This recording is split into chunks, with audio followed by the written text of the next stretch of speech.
基金會咧喺30年前咧係由一班熱心嘅醫護人員同埋家長咧係組成嘅，就佢哋都係關心呢個兒童心臟病童同埋佢哋家庭嘅利益而係成立嘅。最初成立嘅時候咧，其實咧只係得10幾個人嘅啫。咁啊喺過去30年裏邊咧，隨住呢一班先導者佢哋係不懈嘅努力啦，以及咧係不斷咁樣加入一班受佢哋鼓勵鼓舞嘅家長同埋病童，咁樣係加入呢個會咧，到而家咧已經去到即係一個規模係去到成過千個家庭嘅成員嘅一個非牟利慈善機構。最初咧由少少嘅經濟資助啊，同埋即係小組嘅互助，同埋大家互相分享病童嘅經歷，同埋家長咧係照顧病童嘅難處啊，同埋經驗啊之外咧，我哋咧係不斷咧，亦都係籌到嘅款項咧，係去幫助呢個兒童心臟科喺醫療上邊同埋治療上邊嘅發展。咁就一路擴展到咧係去甚至邀請海外嘅專家咧嚟香港做手術啊，或者做心導管治療啊，引入新嘅技術啊，同埋甚至無咧係一啲新嘅心瓣嘅治療嘅手術同埋導管啊咁樣。其實喺過去嗰30年咧，就挑戰就真係好多嘅，可以分開好多方面嘅。喺會員方面咧，我哋係不斷咁樣係想吸收多啲嘅即係病童同埋佢哋嘅家庭。咁我哋咧就要主動咁樣去接觸啲病童，亦都係組成一啲即係義工隊啦，甚至乎走到去醫院嘅病房同埋即係門診嗰度咧嚟到同啲病童家長咧係傾談。咁呢方面咧嗰個挑戰咧係唔細嘅，因為我哋需要好多有熱心嘅家長咧肯即係出嚟去付出佢哋嘅時間同埋精神同埋甚至係愛心。咁另外一方面咧就喺籌款方面咧嘅挑戰亦都係相當大嘅，因為我哋係冇政府嘅資助嘅，我哋所有嘅經費咧都係靠自己籌款以及社會各界人士嘅支持咧，先至係籌募到翻嚟嘅。所以我哋咧另一個挑戰就係要去揾社會各個機構咧嚟到捐助，同埋咧亦都係要諗一啲咧係籌款嘅活動啊咁樣。咁我哋另一種挑戰咧就係我哋想推動即係兒童先天性心臟病嗰個治療啊嘛。咁所以咧，亦都喺呢方面咧，當我哋接觸到一啲新嘅技術或者新嘅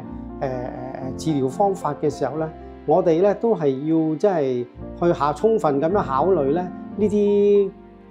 治療嘅方法咧，或者引入新嘅技術咧，係咪真係值得咯？因為好多時呢啲都係十分昂貴。咁喺過去30年咧，我哋最大嘅影響力咧，我相信喺第一，我哋係除咗幫助啲病童同埋佢哋嘅家庭咧度過即係啲難關，同埋點樣如何去面對嗰個先天性心臟病之外咧，我哋亦都好關顧病童嗰個全人嘅醫治，所以我哋咧係都提供咗好多咧係即係身心靈方面嘅輔助俾佢哋，希望佢哋咧係增加信心啦，能夠增加社交嘅能力啦，甚至乎佢哋學習啊各方面嘅能力。咁所以咧喺呢度咧係對病童咧係好有裨益嘅，亦都即係補充咗醫療以外嘅佢哋嘅需要。第二咧就係即係推動咗一啲真係香港首創嘅先進嘅醫療技術咧喺香港能夠得以咧係盡快咁樣去提供俾病童啦。繼續個會務落去嘅時候咧，我哋係最需要啲病童同埋家長咧係支持，因為佢哋先至係呢個會嘅根基係啦。有病童有同佢哋嘅家庭咧，先至會有我哋即係服務同埋不斷咧係嚟到即係鼓勵我哋。咁我哋覺得未來嘅挑戰咧就係要接觸翻多啲病童同埋家長啦。咁亦都咧係而家嗰個籌款嗰方面咧，我哋亦都係必須係要加強，就係即係盡量咧係能夠即係增加我哋嘅資源咧，去支持呢啲小朋友。咁我哋基金會展望未來咧，有啲乜嘢發展咧？咁其實咧都有幾方面嘅。第一，當然我哋應該秉承我哋即係一貫即係支援病童同埋佢哋家庭嘅工作啦。